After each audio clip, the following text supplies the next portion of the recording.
Basically, top White House aides say the president has been thinking for weeks about giving a speech like this. He had been holding back, hoping things were going to turn around. It's now become clear to the White House it's reached crisis stage. As one White House aide told me, you only get to use this bullet once. And they feel that they have to ratchet up pressure on Congress to pass a $700 billion bailout. And what's most fascinating about the whole thing, if you peel the politics back for just one moment, there's one thing that all of these players agree on, from the president to the Democratic presidential nominee, the Republican presidential nominee, the Fed chairman, and the Treasury secretary, that if nothing is done, we could be on the verge of a calamity, some sort of even larger fiscal crisis. And that's what's sort of breathtaking about all of this back and forth, Lou, is the fact of the matter is that that is the one thing that all sides agree on, is that we are obviously in pretty difficult shape right now.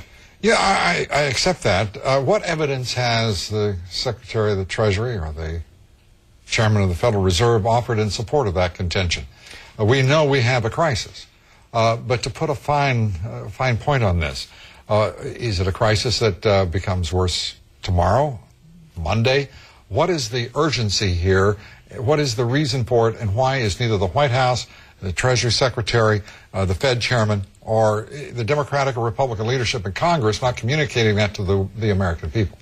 Well, White House aides say the president will say specifically tonight and communicate that if nothing is done quickly, that this is going to spread from Wall Street to Main Street, that basically it will start affecting 401ks, it will start affecting car loans, it will start affecting even more mortgages, be more foreclosures. That's what the case the president is going to try to make, is that this is going to go beyond just, Wall Street firms going under, takeovers. My reaction to this is straightforwardly, and this is a broadcast of advocacy journalism, so let me be very clear, this is my opinion and mine only.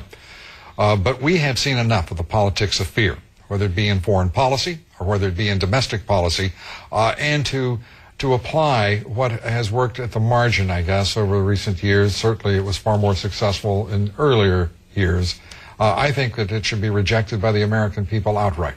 The American people, it should be remembered by those in Washington, D.C., I would hope, are not given to fear. And it's time to reject fear in all of its presentations, but particularly by the people who presume to lead this nation. These folks we're very proud to call fellow citizens. They're not too thrilled with this approach, I suspect. Thank you very much. The crazier thing I have never heard than this whole situation. I mean, the idea of a candidate saying, I'm not going to debate unless Congress comes up with a bailout.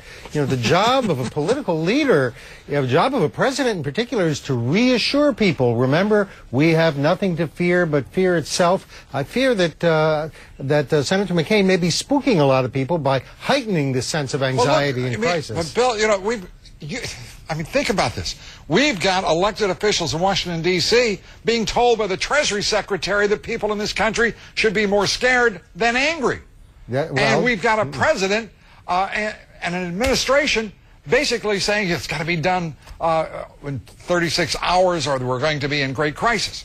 We have some of the most mindless, incomprehensible leaders, purported leaders, in Congress and in this White House that this country has ever been consigned to deal with.